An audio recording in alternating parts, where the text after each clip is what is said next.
Good evening, everyone. It is so wonderful to see everyone here at the beautiful Conservatorium at the University of Newcastle for our Looking Ahead lecture series, where we talk to the community about the issues that matter to you. My name is Dr. Jessica Allen. I'm going to be your MC, and I'm going to moderate a very interesting panel later on. I am a senior lecturer in chemical and renewable energy engineering at the University of Newcastle. I lead the electrochemical engineering laboratory, and I teach into chemical engineering about sustainability and energy technology. I would like to begin by acknowledging the traditional custodians of the land on which we gather here tonight, the Awabakal and Worimi people, and pay respect to their elders past and present.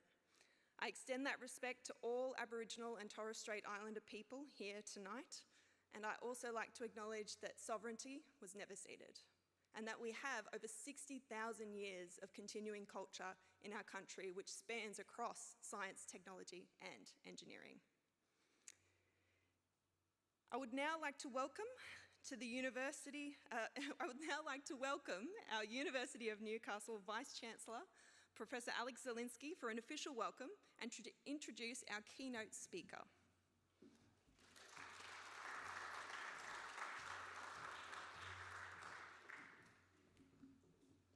Thank you, Jess. That was great. Thank you for doing the acknowledgement of country. And I also acknowledge we're on the lands of the Pamelon clan and of the Awabakal people and the Worimi people.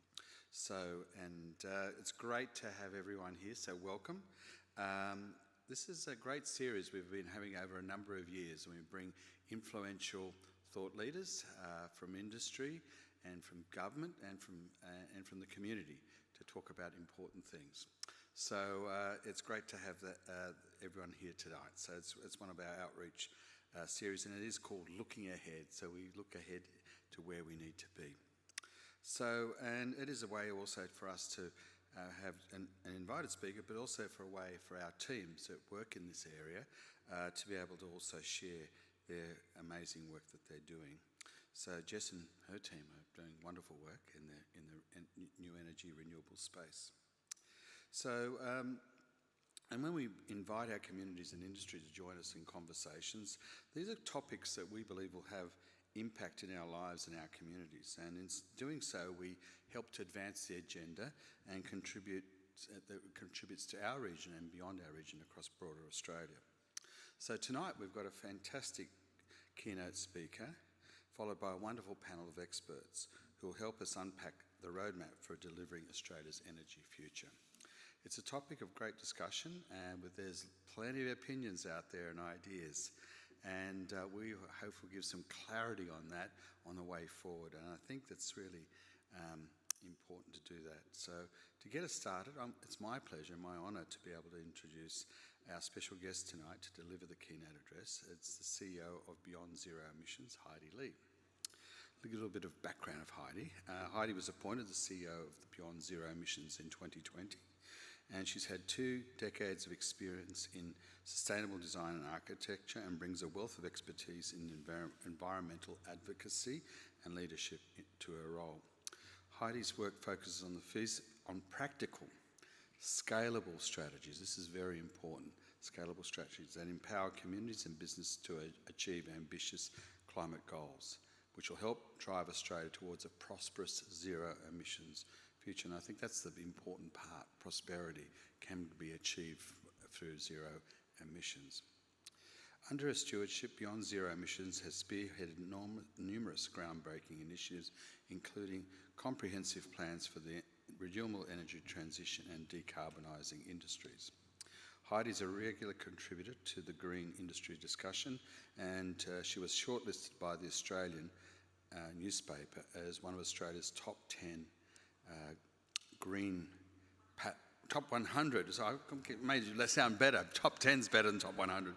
But anyway, let's say top green power players in 2022 and 2023. So she really is a national leader. So Heidi, we're delighted to have you here with us today. So distinguished guests, please join me in welcoming Heidi Lee to the stage. Thank you.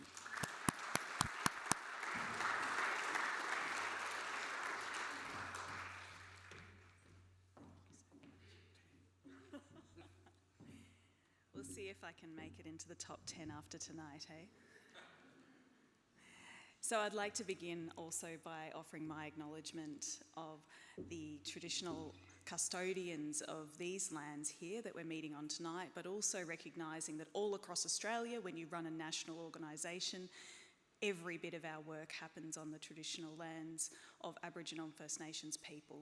And it is to them that we can look when we are finding new solutions to the new problems that we've created. So a bit about me. Like Alex said, I'm a recovering architect. I run a think tank in a post-truth world. I started in the construction industry in 1998, and I spent the next 20 years trying to make a difference one project at a time. You can see me here. This is, I think, 10 years ago now. I'm there as an architect. I'm talking to another architect in an office that we designed as architects, where we are practicing architecture to make buildings for other architects. It's a remarkably small, internally focused pond. But when it comes to having big ambition about designing Australia and some of the world's greenest projects, that ambition, you run into that, the thing that many architects do, right? It's all ideas, and when it comes to doing it, your ambition is really limited by the products and the services and the equipment that you have to hand. You cannot invent everything, even if you can imagine that it could be better. It's clear that to make a lasting impact in a greener building, greener cities, greener infrastructure, it wasn't going to be enough to do this one project at a time. We needed to shift the entire system. And I think that's actually what led me here today, to work on policies and practices that unlock the tools that are needed to build this truly zero emissions economy. Notice I don't say net zero, we'll come to that. My mission, and BZE's mission is to make those tools available to everybody. Because when we change the energy system, we change our future. My BZE journey, though, actually started in 2010 when I first met what I'm going to call tonight the Nerd Army. We're writing the first Zero Carbon Australia plan to replace coal and gas with concentrating solar thermal plants and wind farms all across Australia. And some of you will remember those days where Beyond Zero Emissions was very volunteer-led, and one of the key things that we did that attracted a lot of attention was someone built a scale model of a concentrating solar thermal plant in the field of mirrors around a tower, and it worked. It worked a little bit too well. We had to disconnect things. But we used to take this out to community events and fairs, and we used to show people this is how the technology works. But back then in 2010, it wasn't really that long ago, but the idea of talking about zero emissions was so radical back then. And when you get engineers and scientists together behind this idea, and they're planning out not just that it can be done, but then planning how it will be done. They specified how much concrete you need, how much glass, how much steel. That idea of taking a massive, impossible, but entirely essential task and turning it into like reality, like that had me completely hooked. So when I took a sabbatical from architecting to architects and architects in 2019, and I reconnected with BZE, and I was like, you know, I'm taking a year off. Can I do something? You got something kind of fun, something I don't, you know? And they gave me a copy of a new report called Electrifying Industry. And I had to read it, and it told me how we could electrify everything from beer to steel, and basically electrifying all those industrial processes and then making them ready for a zero emissions grid. And that was great reading. And then they sent me to the Hunter to explore electrification solutions at Mollycop and other similar businesses. And I've just been absolutely obsessed with decarbonising industry ever since. And I have learnt to put on a helmet properly as well. But it is one of those awestruck moments when you come to the Hunter, even coming from central Queensland, coal country, but coming to the Hunter and the massive amount of infrastructure that is so close and so big, and there is so much potential in what we've got right here.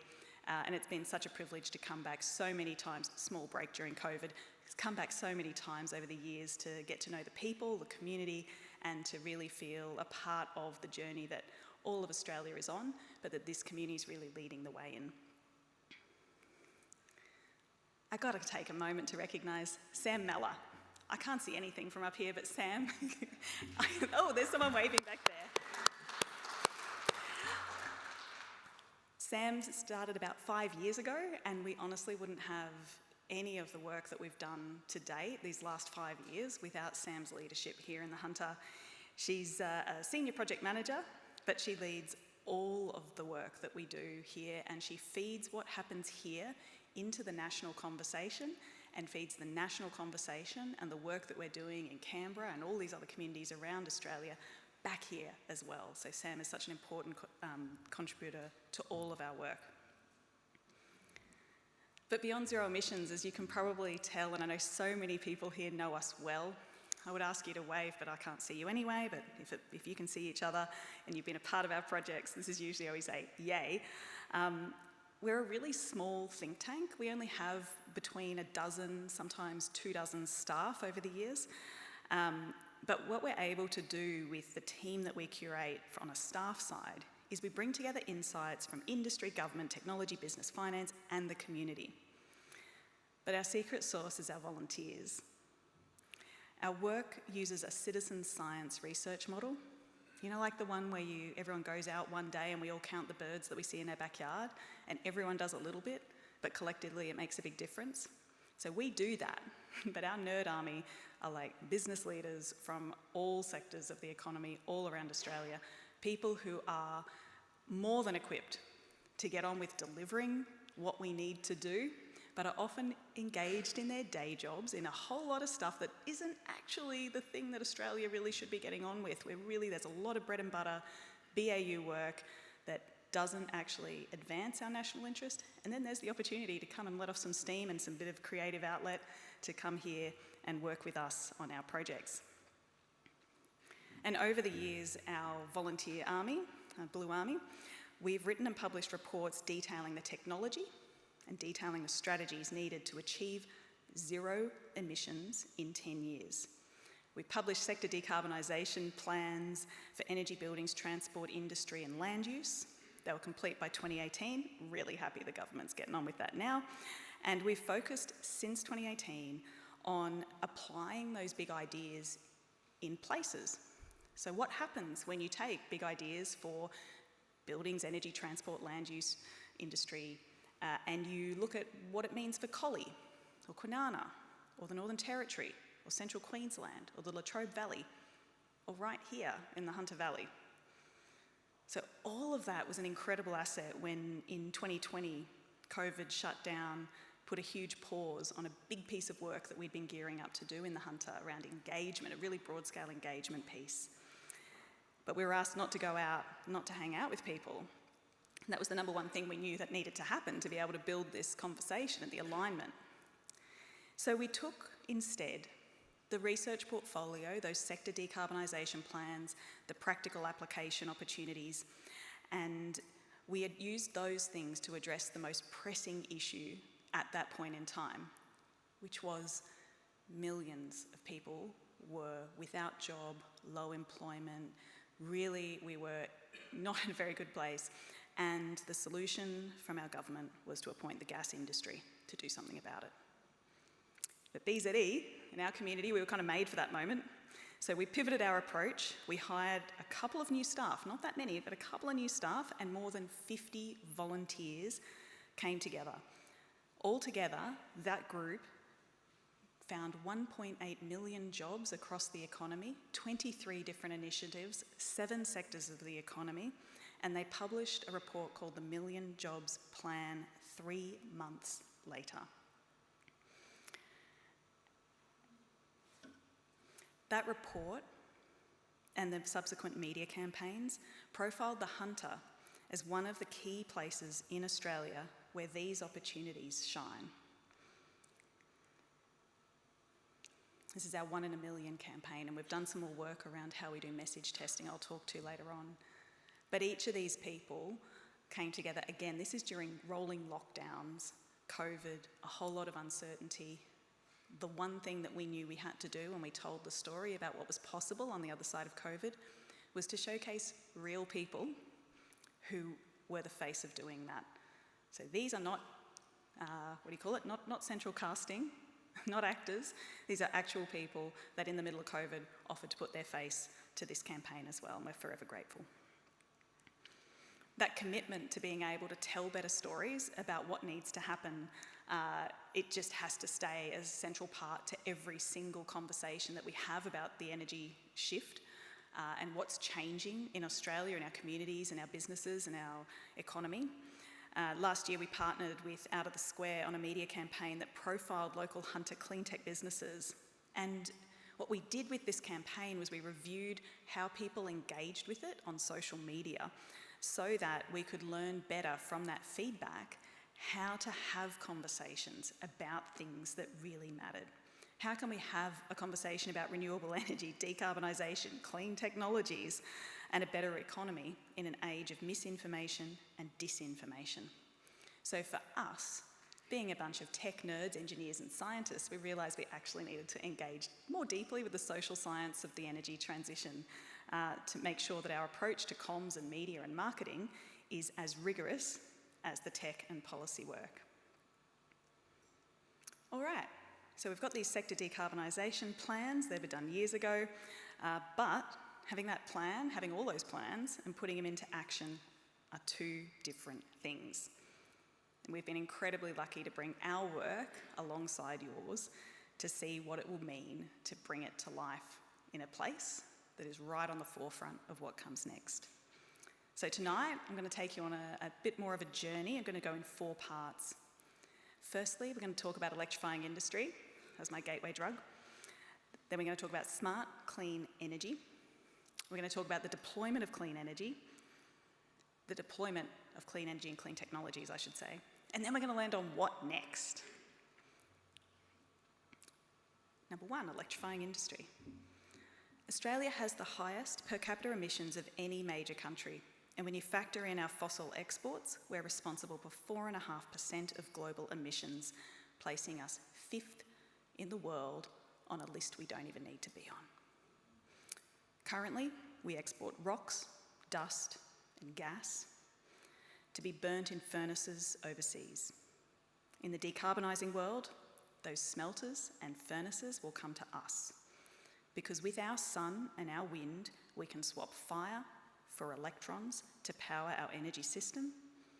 We are the only country in the world that has all the minerals required to make batteries for electrifying cars, trucks, buses, for firming our energy and renewables, because sometimes the wind doesn't always blow and the sun doesn't always shine.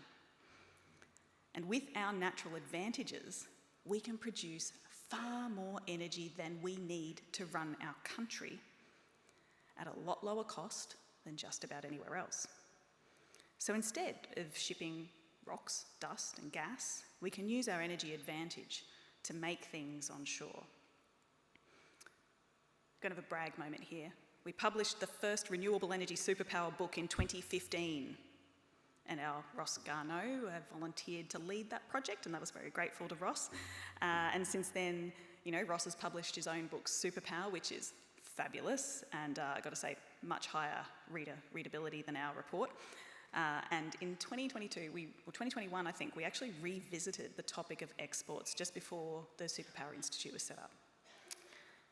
In that research, that 2021, we showed that Australia has the potential to grow a new green export mix worth $333 billion a year by 2050, which is almost triple the value of our fossil fuel exports depending on the day. And you'll see us do this again and again. This is a simplified look at just a few things that you could export. And it is only with those 5 and a few other critical minerals, there's very few things here that we've scaled up to be able to make that claim. So we have the opportunity, when we do this kind of exercise, not only to drastically cut our export emissions, so make our own emissions responsibility smaller, But by pivoting fossil fuel exports to exporting green commodities manufactured with green energy, our friends at the Superpower Institute, Ross has gone on and made a whole institute about it, they found that Australia's green exports could reduce global emissions by 8%. There are reason upon reason to get on with this job. So if that's the plan, how do we put it into action? These clean commodities and products can be made onshore. There's two ways. One, by building out from our existing industrial capabilities and existing industrial centres in key industrial locations. Plus two, second strategy, build new industrial capabilities near remote mineral deposits. Okay, so we're going to be sensible about this. But our recent work focused on the former. So this is a program we've been working on for 3 years called Renewable Energy Industrial Precincts. These precincts are places where clusters of major industries are all on the same journey to decarbonise. This program is essentially a place-based industry transition plan that keeps existing industries onshore, just the ones we want, keeps existing industries onshore, and enables the conditions for new industries to grow. The program is based around existing heavy industries that make really valuable products. They're going to be a long-term part of our materials economy, like steel and aluminium. It's going to include those smaller and medium-sized businesses in the clean tech supply chains, those things that support zero and very low emissions industries. These precincts are in places where existing major infrastructure already is, because those infrastructure components are needed by clean industries too. Roads, rails, ports, etc. Everything on your doorstep. And these are also places where we have the human capital. This is a skilled workforce, the education and training providers, and they're just beautiful places to live. Again, everything you have on your doorstep.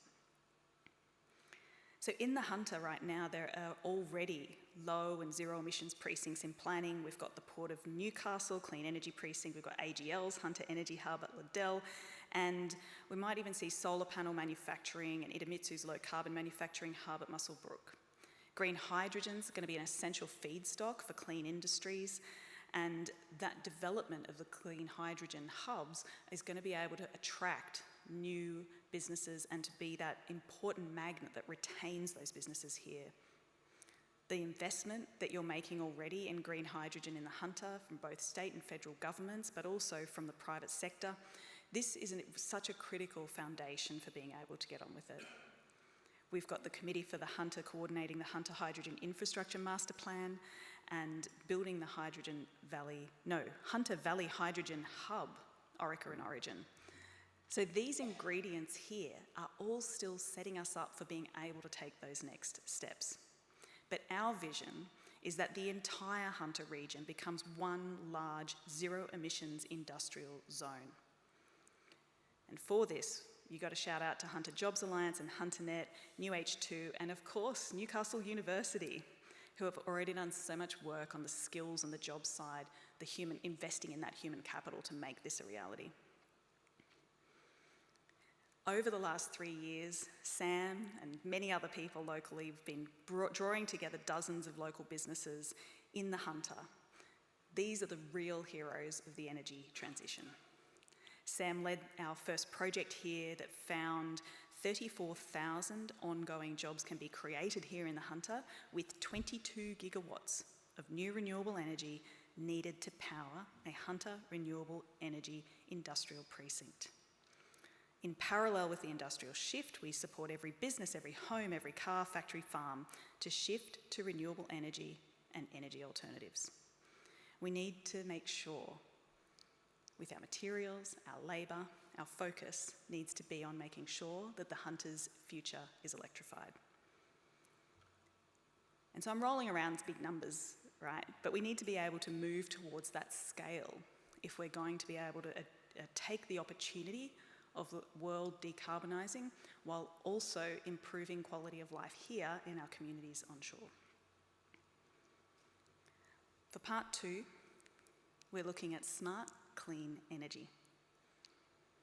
So we have all these manufacturing and export opportunities, right? Everyone likes to talk about the opportunities, but the world is moving quickly, and those opportunities are going to pass us by if we don't act. There is a huge demand for faster deployment of renewables from businesses, industry and investors and communities, but our current grid is the handbrake on the delivery of new renewable energy. Our national supergrid proposal is a 5-year program for private investment in renewable energy generation, energy storage and clean tech manufacturing. By integrating those renewable energy industrial precincts into the grid, we're able to get industrial energy efficiency at a scale that otherwise cannot be delivered. And when we have that scale of efficiency, that reduction in demand without compromising on what we can produce, that is where we can deliver end users smarter, support our industries, and ultimately build a smarter grid with less transmission lines and less impact, less negative impact on our nature and our communities. We did a deep dive into the transmission line question. We didn't use the Hunter as one of the case studies. We used Central Queensland and Southwest Western Australia when we looked at these, and found that avoiding duplication and taking that common infrastructure approach could reduce materials, labour and time to the extent that it would reduce the overall costs of transmission lines into those places where we already have clusters of facilities that come under our safeguard mechanism. We could reduce that cost by 75%. And being able to do that smart grid design, we actually need to reimagine what energy farms look like. We don't need to think about these as either or. You're not going to run agriculture on a coal mine, but you can integrate agriculture, biodiversity and water management with things like solar. Again, I apologise, this is Glenrowan West. I know it's not in your backyard, but this is who invited me to come and see them last month. So when we start talking about big change, some of the things we're talking about are a few very big things that are going to change. But you know what? A lot of what is going to be different is going to be millions of small things. So let's take a minute to think about the scale of deployment. We crunched the numbers, and they're pretty big. 6,000 grid-scale wind turbines, 66 million solar panels from homes to utility-scale projects, 13 gigawatts of battery storage at all scales, 4 million heat pumps for heating water, air, cooling, and creating industrial heat. 2.4 million electric vehicles from cars to buses to trucks, mining and farm machinery, and 1.2 million chargers to go with them. This doesn't get the job done, by the way. This is just what it would take to get Australia to an 81% emissions reduction against 2005 levels by 2030. This is the stuff that gets us there. And I know I'm in the room right now in Newcastle, so I know there's a lot of really smart engineers in the room who are screaming at me right now, very quietly, and I respect that it's more complicated. It is more complicated than this, and I get that. The real world challenges are a lot more complex, but our role at Beyond Zero Emissions is to take that complexity, to understand it, and reflect it back to decision makers in a way that they can make the right decision and do not get stalled by complexity. What we've done here is we've laid out the roadmap. We've taken a massive task and made it understandable. I think there's a really big asterisk at the end of the opening paragraph here that says, and there's going to be millions of other things as well, including yesterday, I was at an event with Engineers Australia and they were talking about variable speed drives. Yes, there will also be millions of variable speed drives deployed across our economy. But you know what? If we just focus on getting a few simple things moving, that creates the momentum and the forward focus that we actually need to have collectively towards a vision. So let's agree on where we're going. We know we've already invented everything that's going to get us there. It's not that complex. And you know what? None of our jobs is to come up with a perfect crystal ball that tells us exactly what this is going to be like, step by step. What we have right now is the opportunity to understand the ways that we can get on with the job and go there. As we deploy technologies at this scale, though, we need to think about what that means for local industries and local economies. So ask ourselves this question about the hunter. What is the unique role that local businesses can play? How can our businesses not only decarbonise, but also pivot to supply clean products and materials to support others domestically and others globally on their own journeys? So we asked that question for the whole country, and we captured a lot of what we were thinking and discovering in recent work, which contributed to shaping what is now called the Future Made in Australia Act. So a couple of years ago, when we saw the global shift, starting with things like the US Inflation Reduction Act and other major legislation changes in other countries that were essentially designed to protect their industries and economies from price fluctuations and supply chain risks, and actually help them decarbonise. That's an opportunity coming to pass for Australia. There's ways that can work for us, but without us acting locally, nationally, but without us acting here in Australia, we lose. So in response to those external conditions, over the last year and a half, we've run a series of briefing papers into the federal government across each of those supply chains, each of those technologies, identifying not just what the policy levers need to be able to speed up deployment and access for our homes, business, factories and farms to get that technology that we need here, but also to look at it as an opportunity, because that's a lot of stuff to buy from China. The summary of those briefing papers is what we call Make It Here. So if you are tooling around on our website right now, look up Make It Here. It's much shorter than the 5 briefing papers.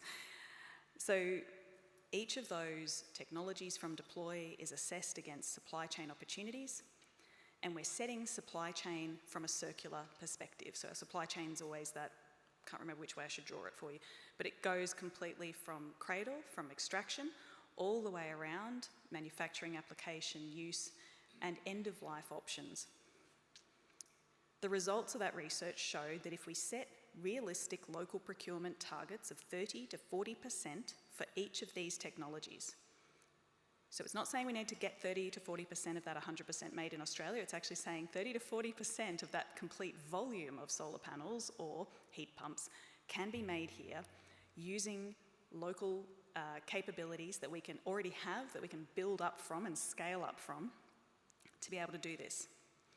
Just setting those local procurement targets across those 5 technologies would keep $215 billion in Australia over the next 10 years. Because we have to spend it anyway. We have to get that material from somewhere. Why not spend it here? Circulating that money through our economy, creating jobs for us, and strengthening our industries. Like I said, it's not about starting from scratch. We're building on what we already do well and looking to do more of it. Plus, we're going to innovate in new areas too. Got to say that because we're here with the uni. We do need some innovation. But ultimately, that innovation, large amounts of it need to be focused on how we get more of what we've already got out the door. One emerging challenge, of course, is that when we're talking about massive amounts of deployment, we're also talking, essentially, we're acknowledging that there's massive amounts of redundancy in the current system as well. And with those huge volumes of clean tech materials reaching the end of their life, we need to be able to turn that's a huge problem, we need to be able to turn that problem into an opportunity for us as well. And that's why we took a complete circular economy approach to that analysis to come up with those numbers. By creating that circularity, we open up recycling and repurposing pathways for those materials, for those post-consumer waste items, making end-of-life options, cutting down on waste, reducing the need for new mining, and creating more resilient local industries. We don't need to make everything here in Australia, but we do need to make some things. So, right now, if you haven't fallen asleep, we are 3 or 4 parts through our journey. We have looked at electrifying industry, where we looked at transforming heavy industry with clean energy as a game changer for decarbonisation. We have talked about smart clean energy, where we unpack the importance of coordinated efficient energy systems. We've examined the massive scale-up needed in clean tech deployment from wind turbines, electric vehicles, and why making some of that technology right here at home is critical for long-term prosperity. Number 4, what next? So recently, Beyond Zero Emissions, we were recognised again as one of the top 3 highest impact climate NGOs in Australia. Top 3, not 30, not 300, top 3. By an organisation called Giving Green, and I encourage you to look it up because I'm incredibly proud of the work that we did to be able to get this recognition. It's a really big deal for us. It's a big deal for all of our contributors. It's an incredible recognition for the work that we've done because that assessment was made through deep analysis, right? We love data-driven decisions. This was a data-driven decision. They reviewed our work, obviously. They looked for the evidence of policy impact. They interviewed climate experts. They interviewed policymakers. They interviewed industry leaders. And then they looked at the ways that our advocacy had shaped things like Rewiring the Nation, the National Net Zero Authority, and the CCA's recent recommendations to the government. To stay truly independent and to stay genuinely non-partisan, actively reaching out to all sides of politics, we are funded by gifts. So the Giving Green recommendation is an independent validation of our impact and provides our donors and our partners confidence that the money they give us and the time they spend with us is making a genuine difference. And in a cost of living crisis, every dollar counts. So that's an incredible foundation to be drawing from, one of the most impactful organisations changing climate policy in Australia.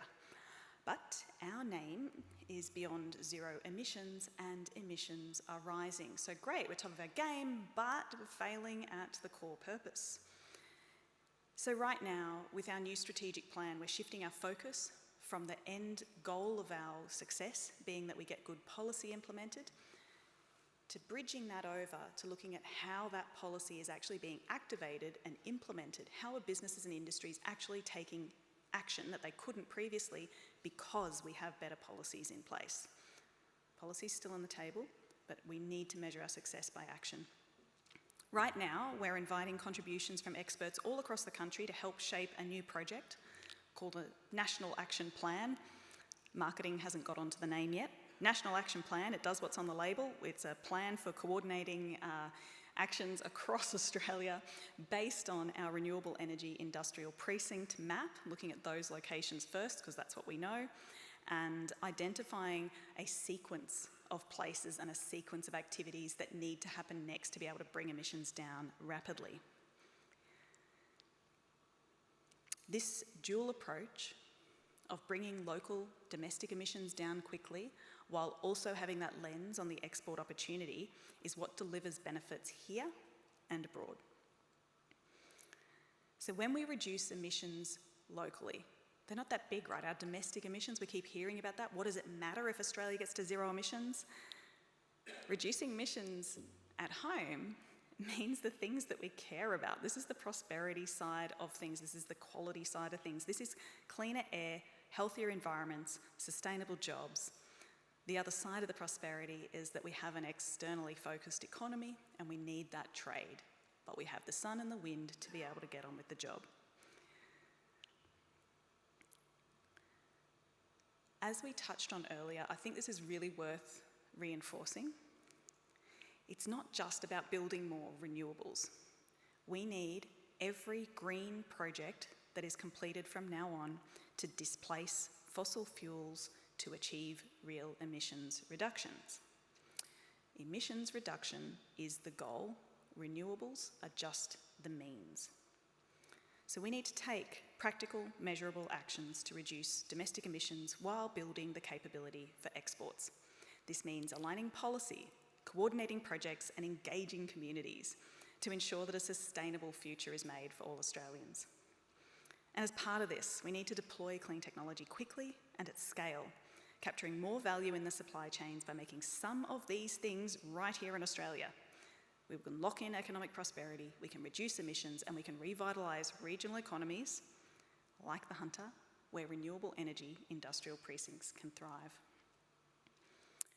Now I'm going to close by reading an excerpt from an essay that Engineers Australia published recently that I wrote with Satya Tanna and Steve Bloom. So just as we're gearing up for our panel, I'm going to welcome you to 2050. In this future, the world is a seamless harmony between technology and nature. The first light of dawn filters through the trees, and the sound of birds fills the clean, quiet streets. Mornings are peaceful now. Gone are the roaring engines and the heavy traffic that once dominated our lives, replaced by the quiet hum of electric trucks. Your day starts with a shower, powered by your 20-year-old heat pump, a reminder of how far we've come with sustainable, reliable engineering. A quick glance at your phone shows your smart energy assistant has optimised your energy use overnight. In fact, your electric vehicle even shared some power back to the grid, earning you a little money. Groceries arrived quietly overnight thanks to smart logistics and keeping daytime traffic light and emissions low. As the sun rises, your EV charges from your solar panels, costing you nothing. The clean air you breathe is a daily reminder of how much we've moved away from the pollution of the past. The energy systems that surround you are not just sustainable, they're inclusive. Communities hold stakes in large-scale energy projects, ensuring fair access to clean energy and closing the gap between rich and poor. First Nations and regional groups play a vital role in this transformation, creating broad ownership and sharing the benefits. At work, you park under a solar-powered carport and step into a cleantech hub that's revitalised the region. You work in a facility producing biochar, creating energy and improving the soil for tastier, healthier food. Your children, now adults, work in similar roles, contributing to a cycle of economic and environmental resilience. Throughout the day, the air is fresher, the environment greener, and social bonds are stronger. Technology enhances human connection rather than isolating us. And at the heart of it all are the engineers, tradespeople, and workers who helped make this vision a reality, delivering energy security, healthy ecosystems, and zero emissions, while fostering communities where families thrive. This harmonious future isn't a dream. It's the result of visionary engineering and bold action. A few decades ago, smart people aligned behind a shared vision for a sustainable Australia, and today, in 2050, we're living in the world they imagined. So, I invite you to join us.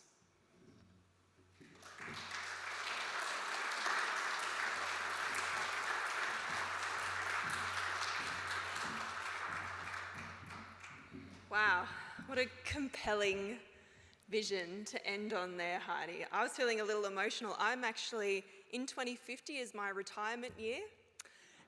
Yeah, that's the year I'm going to retire, because my work will be done and my children will be living in this amazing future that you just laid out. Thank you so much, Heidi. I'd now like to move into the panel part of our evening. Now, on this stage on Monday night was a televised event called Q&A. I don't know if you watched it. And there were some interesting thoughts that were brought out on the stage. And we're going to run our panel session a little bit similar to Q&A because we've actually asked you some questions that I have in my hot little hands. I'm not going to put you on the spot and ask you to ask the question. I hope you'll trust me to deliver the question. And I'm going to put it to our panel. And I'm very much looking forward to a very constructive and positive discussion as a result. So firstly, please welcome to the stage Travis Hughes from AGL. Travis currently serves as the General Manager for Power Development and Energy Hubs at AGL. In this role, he oversees the development and financial closing of large-scale storage and renewable energy projects, including onshore wind, grid-scale batteries, pumped hydro, gas peakers, offshore wind, and other emerging technologies. Travis plays a key role in transforming AGL's thermal generation sites into low-carbon energy hubs, with a particular focus on the Hunter Energy Hub at the Liddell and Bayswater power sites. Thank you for joining us. I would also like to welcome Associate Professor Kath Butler from the University of Newcastle.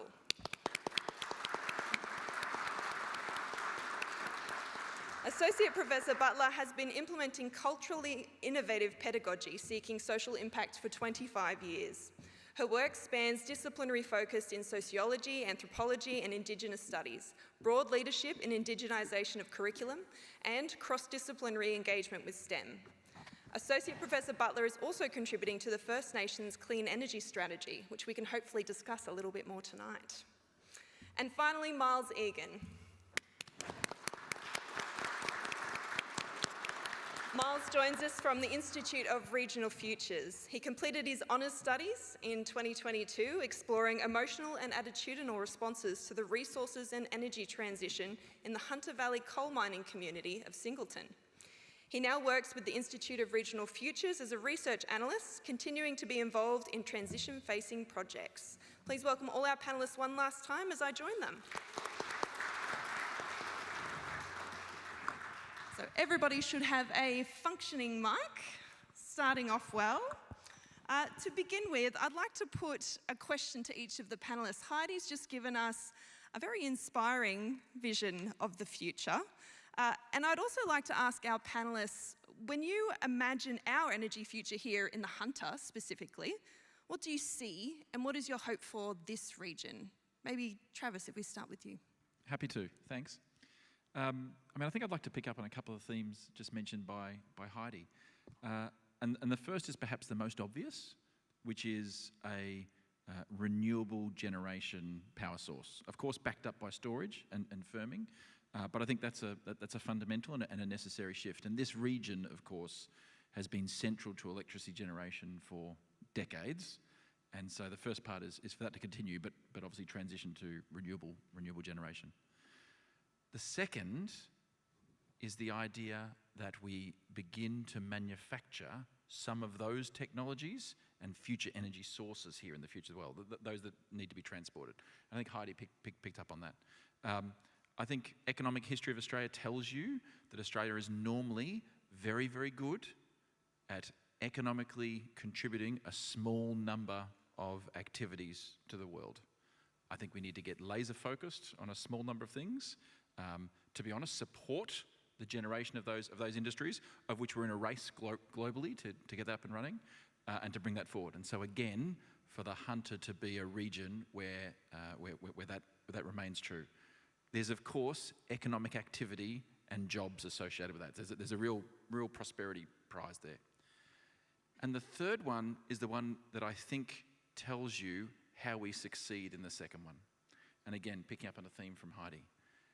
And that is where it involves the circular economy. And the reason for this is because circular economy is not a buzzword, it is code for efficiency. And therefore, for Australia to be able to compete globally in this, we need to be able to do it efficiently, because it's that way in which we'll be able to compete economically. So they're the three things for me: clean energy, manufacturing here, ideally of clean energy sources, but of a small number of industries that we focus on. And third, for the reason why we succeed, is that we're economically efficient doing that because of circular economy. Thank you. Miles, same question, your vision for the Hunter. For me, I think it really centres on sustainability and that sense of ownership. Obviously, in the sustainable space, it's environmental sustainability, but for me, I feel like that also extends to sustainability for the community and for individuals. A lot of the work I've done is where transition intersects with community and people. And whilst that presents enormous opportunities, it does also present challenges and quite challenging emotional responses.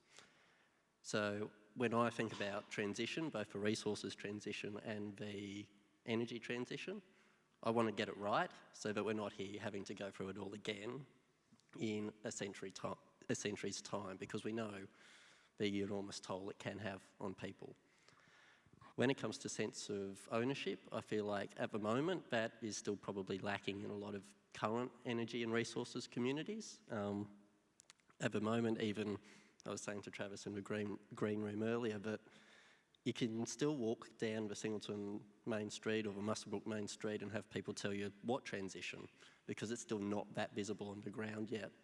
And as a result, when there are people like us speaking on panels or in the media, about transition, it can feel like it is not something that is coming from the grassroots, but from outsiders. So overcoming that and making community feel like this is something they own and lead is vital. And also, I think, for the Hunter, we're an incredibly proud region. Monday week will be the 25th anniversary of the closure of the BHP Steelworks. That occurred just over a month before I was born. But I still know of Newcastle as the Steel City. So even though that is gone, we still reminisce on that. The coalfields of Maitland and Cessnock, it's a long time since coal has been mined there, but they're still the coalfields. So giving the Hunter something to be proud of, and I think listening to sort of what Heidi has had to say, that is absolutely something this region, I think, can be proud of. Yeah, absolutely. Legacies linger, and we can keep going with our heavy industry legacy, but turn it into something new that we can still draw on our past for. Thanks, Miles. Kath? So I actually just realised when Miles was speaking that he is exactly the same age as my daughter. So feeling Generational old. panel. But like you, you know, I really do see one of those pivotal points as being that 25-year difference between what does Newcastle and the Hunter look like in a post-BHP world. And I do remember that at the time there was a great, you know, wave of despair that we would not be able to pivot and we would not be able to transform. And I think that if we look at that example and that legacy, we can see that in fact in the Hunter we are able to do exactly those things. And I also believe that part of our strength is our partnership with the university. You know, because the university played an important role in people transferring into new industries. And I had the privilege this week to go to the near precinct on the university campus with Professor Alan Broadfoot and to see the amazing $200 million worth of grants and infrastructure that the university is doing to contribute in no small part to this this new energy, and I know that you touched on that. So I think that what all three of the previous speakers have said actually speaks not just to the strength of our community, but the strength of the institutions that we create. And so I'm really hopeful that what we are going to be able to do is to provide the innovation, not just for our region, but globally, and we can certainly see many examples where that's happening, but providing, you know, a just and safe economy and environment for our young people. And I think that we're well positioned to do that, and with partners that can provide us with the data around how that could happen, and partners in industry, and then young people who have this passion to critically think about what that world's going to look like for them. Yeah, thanks, Kath. Yeah, that transformation through innovation and this, you know, the scale of what we have to do is almost overwhelming. So bringing it back into the communities that we have and the people that we deal with every day for the betterment of everyone, right? So I've got a little question for each of the panellists now, a different one, and I wanted to start off with Heidi. So did you watch Q&A on Monday? No, I missed it. Don't know. Oh, what a shame, yeah. Okay. Sam was on there. Yes, we had the fantastic Sam from BZE got the chance to ask a question. Now, there was something raised on Monday night that I would like to hit on it because everyone on this stage and potentially most people in the audience, hopefully we've got some people who aren't as across it that can learn a few things tonight, is around intermittency. So the word intermittency was mentioned many, many times. I've got a few quotes here. Some things I wrote down about referring to renewable energy as intermittent smiggle factories, that you can't run a full-time economy on part-time power, and that there's not a single economy in the world that has both manufacturing and renewable energy, which of course is the cornerstone of our vision for our future here. Now, I'm an engineer. I've been working in renewable technology development for 15 years. I know the answer to this question, and we've all seen your lecture, but for the sake of our community audience who might be wondering, or for anyone who had a doubt in their mind when they heard this question that we cannot overcome the intermittency and the fact that the sun doesn't always shine and the wind doesn't always blow, can we do this with renewable energy? I love the way that we set ourselves up to engage with a conversation that is such a distraction from getting on with things. So I think I would say at a macro level, I will answer, but like at a macro level, is this a good faith question? So those statements, those observations, were they made with the understanding that you can actually get on with the job, everyone else already is getting on with the job, and if the purpose of talking about intermittent smiggle factories is to stop us moving forward, then that is not a good faith question. So it's a really important part of identifying misinformation and disinformation in the current debate. Is that a good faith question? If so, let's get on and talk about what intermittency is and how that's an important feature of a modern electricity grid, because it will be powered by renewables, it already is. And let's get on with designing for making sure that every decision that we make about new technologies to bring into that grid address the challenge of intermittency. But only when that's a good faith question. Because when it is a bad faith question, you don't engage. You're able to move forward. And when you say that, it is, well, what's the other answer, which is nuclear?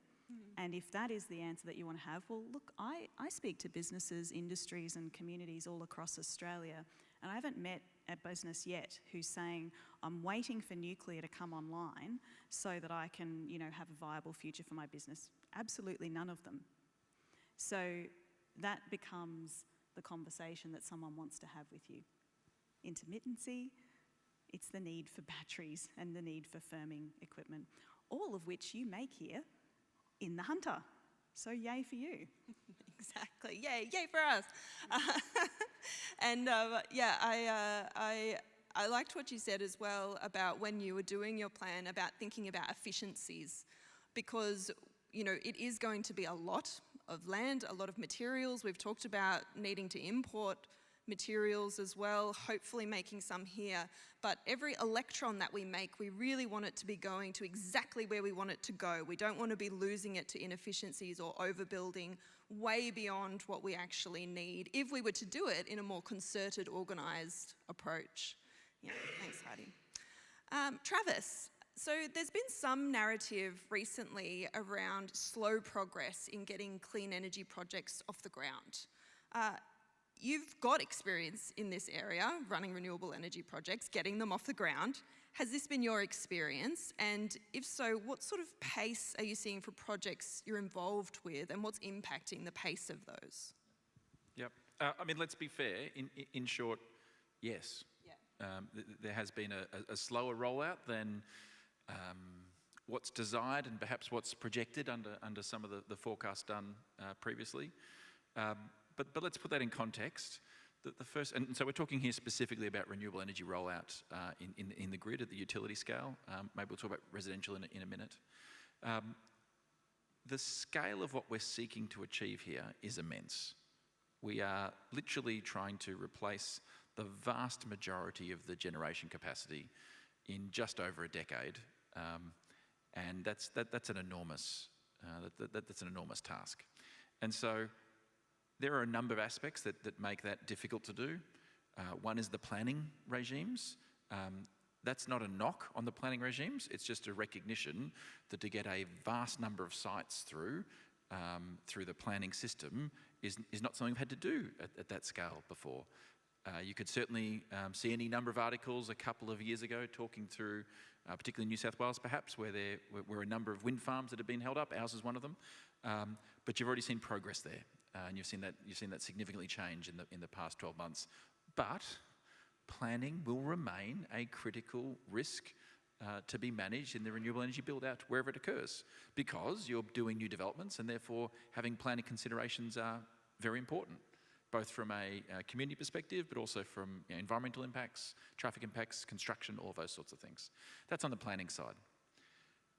There's also, to be frank, difficulty around connection to the grid, because we're fundamentally changing the way the grid works from a small, relatively small number of generation sites that produce vast amounts of energy, like the power stations in the Hunter Valley, to that being far more distributed. And so the grid is undergoing a redesign, and therefore every time you try and connect a new renewable energy site, there has to be a vast amount of modelling to ensure that occurs. And of course, you're then modelling the next proposed development, the next proposed development. So that's just an engineering difficulty, which is an opportunity, can I say, for a whole bunch of engineering students coming through the system right now. But it's just something that needs to be managed, and it has gotten better, but it will be difficult for the next 5 years. The third thing is around supply from international suppliers, and fundamentally that hasn't been a risk that's materialised, but it's one we were really conscious of a couple of years ago, and whether you'd be able to actually get access to the technologies. Our experience has been that that's been able to get through. The final thing I want to talk about is the deployment of solar at households, at which Australia is a world leader in the deployment of solar at houses, and the success over the past 2 decades, but in particular as the momentum's really built up over the last 5 years, has been incredible around that deployment. So I think there are a lot of reasons to see that the momentum's built up and the deployment's on, but this is going to take a decade to play out. Yeah, great. We might come back to some of those points shortly. I want to move on now to Miles and to talk a little bit more about community and about some of the bottlenecks that can occur in community as well in renewable energy projects. So you've recently conducted work looking into people's very personal responses to resource and energy transition in Singleton specifically, a coal mining community, of course. So interested to know what your main findings were from this work and whether anything surprised you from it, since you are also local to the area, so probably had a pretty good handle on it to begin with. But when you were doing your research work, what came out? So one of the sort of key findings that I like to sort of pinpoint is that by sort of taking that more emotional, social, community response, I wanted to tease out where are people's anxieties around the transition coming from. And unsurprisingly, we hear it all the time. There's concerns about jobs, there's concerns about incomes, there's concerns about putting bread on the table. But in addition to that, you have this whole other what has been called a hidden dimension of loss. So that comes back to sort of a sense of identity, sense of self, ways of life that have been sustained in communities with histories of coal mining, energy generation as examples. So one example I like to use sometimes is taking my just high school cohort. If you look at those of us who have gone potentially to pursue a university education, we're all, a few years out of university, thinking about, still figuring things out. What path are we going down? In a community that has an industry like coal, you can be very comfortably in your mid-20s and be, hardcore adulting. You can have the wedding and the kids and the house. So, and that is becoming, as we know, we hear a lot about cost of living and cost of housing pressures, but those are barriers that young people are, allegedly, struggling to access. But in some places, it is still a very real and attainable aspiration. And so it's also having to sort of unpack those kinds of things and understand, will that still be possible? And if not, communicating about alternative futures. Something that I found quite surprising actually is one of the sort of main events that prompted me to do the piece of research was the 2019 federal election, which was in large part determined by coal electorates. And up here in Hunter, which takes in Western Lake Macquarie, Cessnock, Singleton, Muswellbrook, it was very nearly won by a One Nation candidate who ran on a strong pro-coal agenda. And so that shocked me in some ways. I thought I didn't quite think that groundswell was there, and I wanted to understand it better. And so I thought, going into my research, we were talking about resistance to change. But I figured out pretty early on that that wasn't the case. People just felt like they weren't being listened to and that they weren't being put in the driver's seat. So I think that finding in and of itself highlights sort of the challenge we face and making sure communities feel like they own this change. Yeah, giving them the agency, but also hopefully the vision that they can share in of what it could be. Yeah, absolutely. Yeah, great. Thanks, Miles. On that note, we might hand over to Kath, talking about agency and making sure people are involved in this transition. Can you tell us a bit more about the First Nations Clean Energy Strategy? What's the aim, how the strategy will work, and how we can work together to implement it specifically in the Hunter, potentially? Yeah, so I think that when we look at the history of industry in Australia, so often it's happened on Aboriginal and Torres Strait Islander land without, those people having a say in A, how that happens, or B, sharing from many of the benefits that have come from that industry.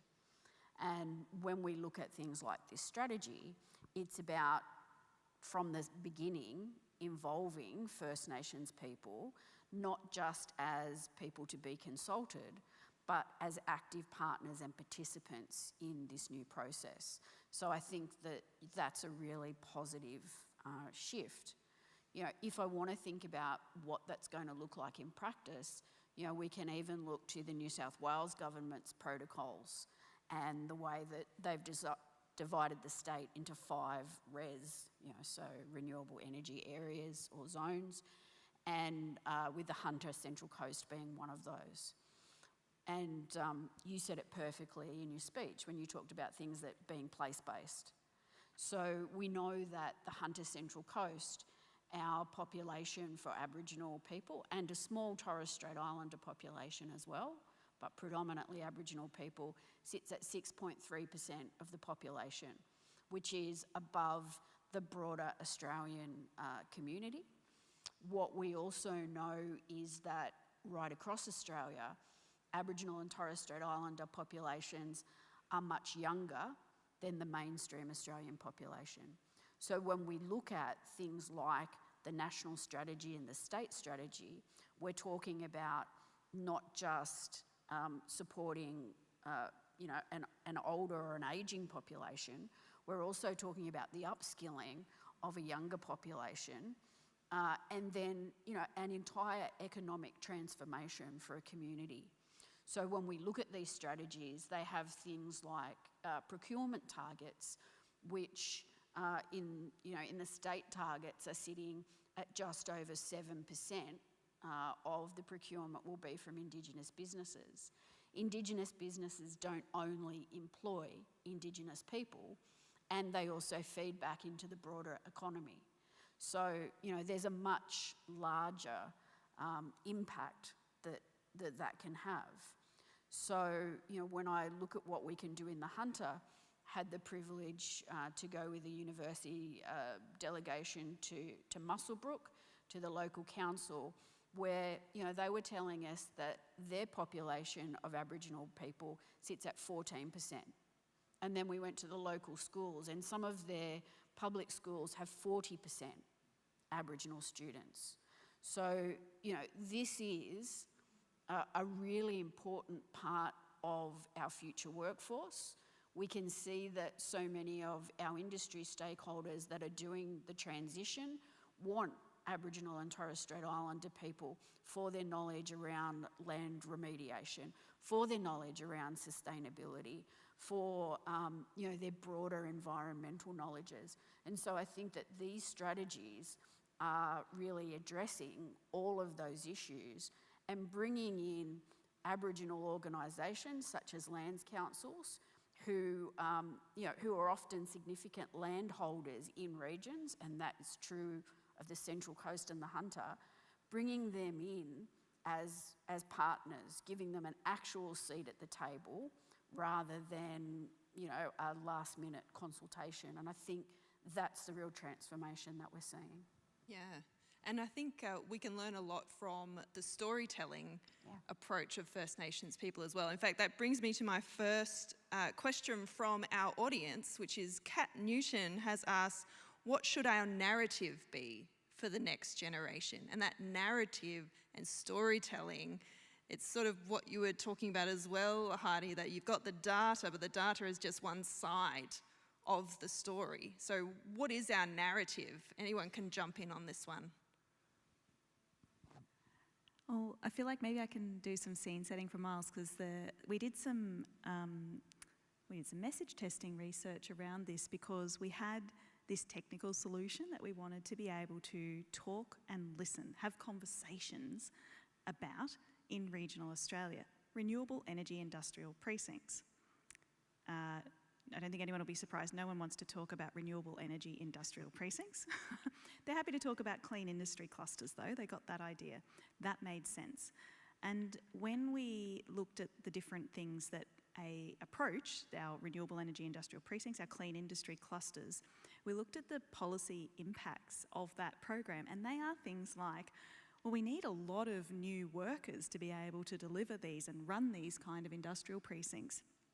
And that means there needs to be more training, education, we need to be providing apprenticeships, we need to be able to provide some good jobs. They're going to be strong jobs. These are high economic value industries.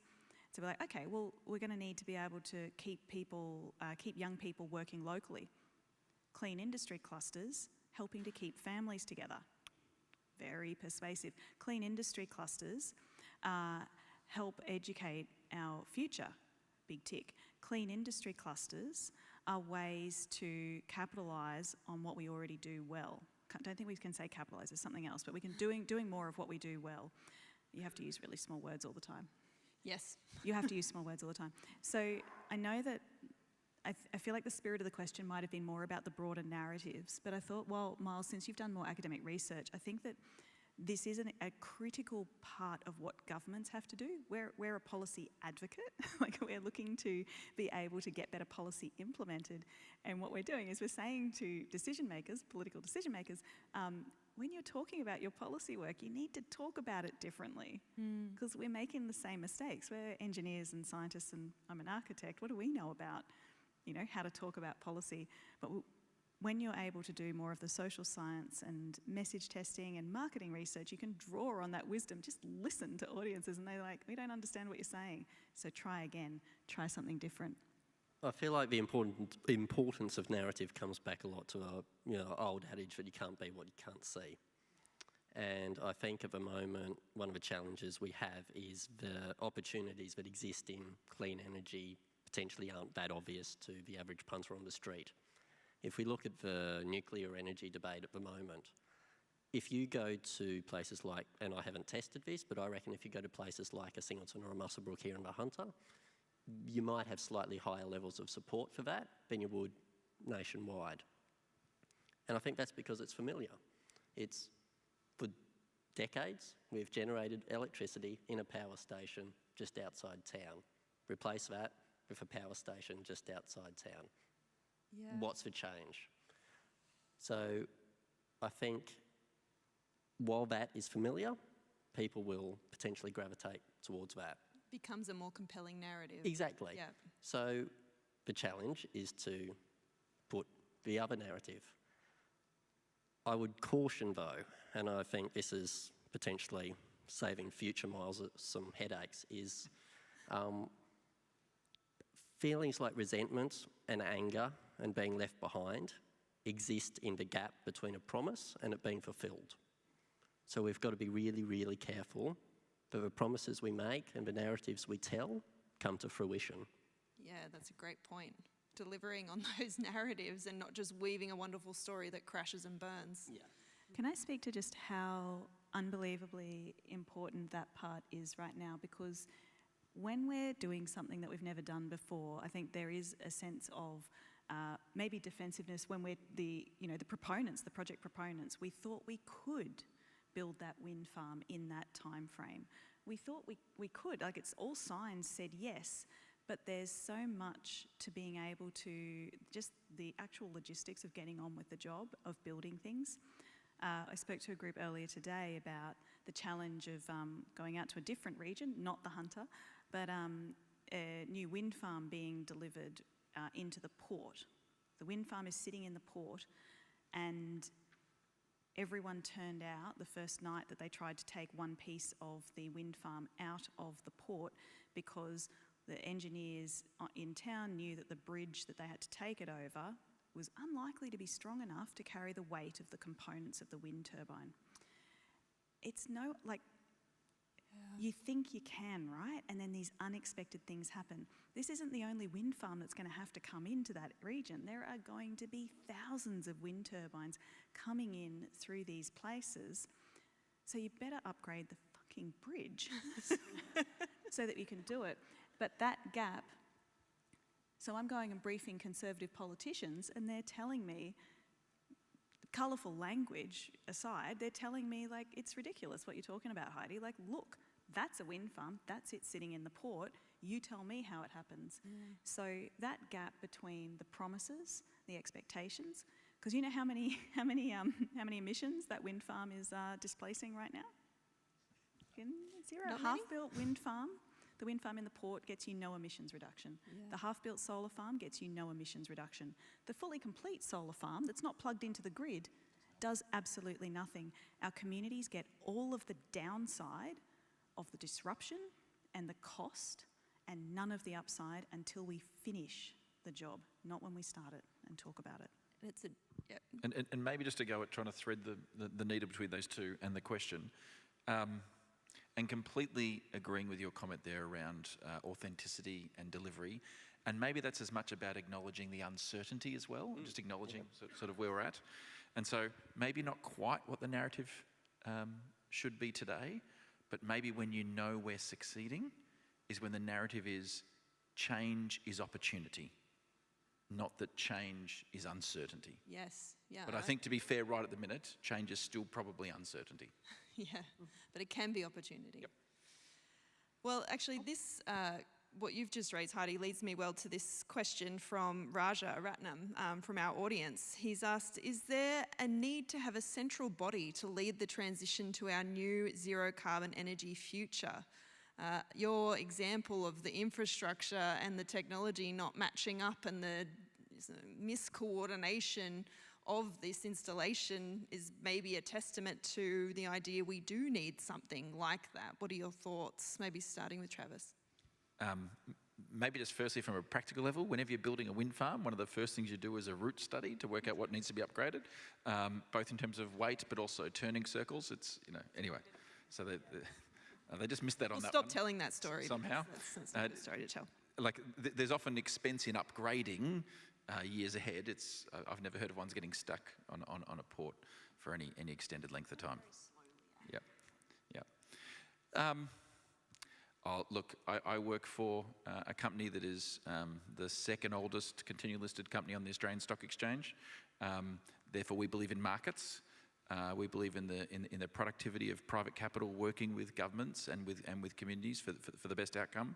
I don't necessarily think one centralised organisation to plan it all out is the right way to go. I think there's a really interesting aspect of this to look back in a decade or 15 years' time to look at what technology paths play out. I think Heidi said earlier, none of our jobs are to have a crystal ball and accurately predict the future, in its absolute entirety.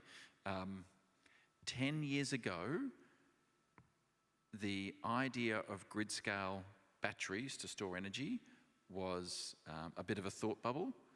Today, you have three of the largest, AGL building one of them, but two others building larger ones, to be honest, of the largest grid-scale batteries in the world being built here in the Hunter. It is inconceivable how fast that has occurred. And if you had have asked me 6 or 7 years ago around the likelihood of sort of lithium-ion batteries succeeding in grid-scale to the exclusion of everything else, I wouldn't have been as certain as I am today over the next, let's say, 5 years to a decade. So I think there's also got to be an enablement of different pathways to evolve because of the scale of what we're doing, but you've got technology evolving at the same time. Yeah, definitely. I'm aware of the time, but I want to send a few more questions your way. So, Kath, I've got one for you. So our question is, so Ben Maddox has written a bit of a long question, but reading between the lines, he's talking about the social aspects of the fundamental shift in our energy system. and also that the energy transition has become a source of division rather than a source of opportunity. And there's another question that I'm going to put into this one as well from Sonia Carpenter around strategies for re-educating resistant groups and populations to renewables. She talks specifically about wind farms, but what should we be doing on the ground to achieve this, particularly with First Nations groups? Okay, that's a lot of questions. Yeah. Come on. Okay. So I think I'll work backwards. So the wind farm question, we did some work through Regional Futures for what was then called the Greater Cities Commission, looking at urban planning and comparing that with Indigenous peoples globally. And one of the groups that we looked at was the Sami from Northern Europe, who sit across a number of nations. And one of the things that happened with their wind farms was they put the wind farms in without consultation of Sami peoples. So there is a term which is called green colonialism. So what those wind farms did was they disrupted like the reindeer migrations, which greatly impacted on those traditional owners' abilities to practice their culture and their herding practices. So, you know, when I said earlier, I think that by including Indigenous people early, you know, you're starting to change that process. That would be one example where that happens. You know, we sometimes see that, and the media likes to play this up, that there might be a lands council which says yes, but a traditional owner group which says no. Well, you know, we've literally just last weekend been through a democratic election that tells us that in our society people are allowed to have different opinions. So it's exactly as you said, don't get caught out on what is actually a question with no answer. There are always going to be people who have different opinions, but it's also about how we make space for those conversations and space for those differences, and are we willing to make some accommodations around those different opinions. So I'd say, you know, that's important. And I think too, so much of this has been, when you talk about stories, so much of this has been tied up with the idea that this can address Aboriginal and Torres Strait Islander poverty, you know, and there's a kind of interesting story around that, because in my language, and in fact in every Aboriginal language that I know, there is no word for poverty. There's obviously a way to say someone doesn't have something, but there is no term that talks about a multi-generational disadvantage where someone or some group has power and resources and another group does not. So if we want to think about how to address things like poverty, then perhaps we shouldn't be looking at those countries and models that took poverty worldwide. So. Thanks, Kath. Do you want to add to Could that? I just add briefly, we hear a lot about NIMBYs, starting to hear a bit more about YIMBYs, who are yes in my backyard, but I think we also need to think about WIMBYs, who are asking why in my backyard. What about bananas? Build absolutely nothing anywhere near anything. We can think about them too. I've had a little bit of a look earlier in the year at some of the literature that has been written around what are the key ingredients to achieving social licence when it comes to the siting of renewable energy infrastructure and also transmission infrastructure. And projects that have done well have explained clearly why that piece of infrastructure needs to be where it is. Those that fail, just say, this is happening, get on board. And I think that's probably a really key takeaway. Actually listening, not just getting so passionate and steamrolling everything for the sake of progress, but it is hard to balance with that desperate need to scale and quickly. Well, I'm conscious of time, so I'm just going to close with just a brief soundbite from each of you, because I feel like sometimes I'm in a bit of an echo chamber and everyone agrees with me and we all talk about the same things. Yes, we agree, definitely. But not everyone shares this vision. So for your parting message to the audience tonight, what would be your key take-home message for us to share with those in our community that maybe are not within our echo chamber? put you on the spot. I'll go with sort of three I've already touched on: pride, purpose, and promise. Thank you. It's ensuring that something is going to give community a sense of pride. Promise is important, but under-delivering can be devastating. And finally, purpose, that comes back to that sort of explaining to the community why we are doing this and the need, and why it's not something that is just being foisted upon them. Pride, promise, and purpose. I like it. That's a good soundbite. Anyone top that? Well, I'll follow on from your 3 Ps and I'll go 3 Cs. So country, culture, and community. Yeah, like that one. I'm not going to challenge the alliteration What that's letters have happening you got, to my right. I don't have a catchy slogan like that. But maybe I just want to impress upon the scale of what we're seeking to achieve, and therefore, because of that scale, the collaboration that's required between the community, between industry, and between government. I think that's there, but the broader we can make that consensus and not letting perfect be the enemy of the good, I think is a really key path to get us through this. I had the microphone for a long time tonight, and I'm usually in the business of trying to get everything into 3 minutes or less so that I can keep the attention of a politician. So I'm incredibly grateful to be indulged for so long. I'm going to come back. Yes, we can do this. Everything is impossible until you actually get on with it. And there are so many times that people in the Hunter, people in other industrial communities all around Australia have defied every expectation and every prediction to do something you never thought you could. So yes, we can and we will. Brilliant note to end on. Join me in thanking our panel.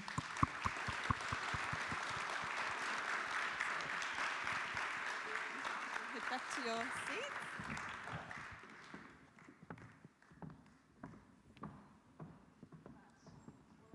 Incredible discussion. And to close our evening, I would like to invite Deputy Vice-Chancellor Z. Upton to the stage.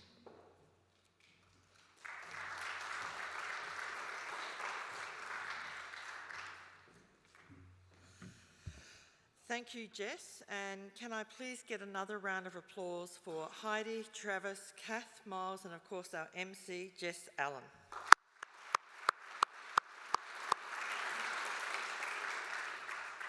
Thank you also to all of you here and to those joining online tonight. By coming along or live streaming our conversation, you've each added to the discussion about the future of energy in our region and beyond, so thank you. I hope you enjoyed the discussion as much as I did. Tonight we had an incredible panel who are excelling in their fields, both in an industry sense and in their passion for their work. As we've heard tonight, the journey to a reliable and sustainable energy future is within our grasp. The coming years and months will no doubt shape our future. I'm incredibly excited by this and look forward to the role the universe will play to achieve the best outcomes for our region and industry. In terms of some takeaways that I got from this tonight, Heidi, firstly, I'm really pleased that you think that the Hunter is awesome. We do too.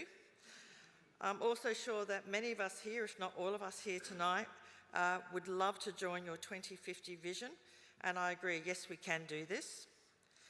Travis, I like the fact that you reminded us that to do this, we needed to have a laser focus on a small number of industry and to do them exceptionally well. And also reminded us that the circular economy is actually code for efficiency. I thought that was a really interesting way of, I guess, explaining what circular economy is that most people can understand. From Miles, we heard about the 4 Ps at the end: pride, purpose, and promise, but also reminded us that it's really, really important for communities and individuals to feel heard, to be involved in the sustainability, and also that we need to get it right, and that the community needs to own and lead this evolving industry and transition. And then Kath had her 3 Cs, country, culture and community, but reminded us that involving First Nation people is not just about some consultation, but it's actually active participation. And she gave some excellent examples in terms of procurement and other elements. She also reminded us that we've done this previously and we can do it again. And she's also sold the role of the university in terms of innovation and transformation exceptionally well. So thank you very much for doing that also, Kath. So thank you again to everyone contributing to tonight's conversation. We really enjoy hosting these Looking Ahead lecture series. They are a way for us to share the amazing work of our teams at the university. In fact, our next Looking Ahead is coming up on November the 19th, which we are pleased to announce will feature the Honourable Fiona Nash, who will join us to speak about achieving equity in education, another area that the university feels very passionate about. Early registrations are now open via the QR code on the screen. I've got to press a button somewhere, obviously. Goodness me. The wrong way? No, the other way.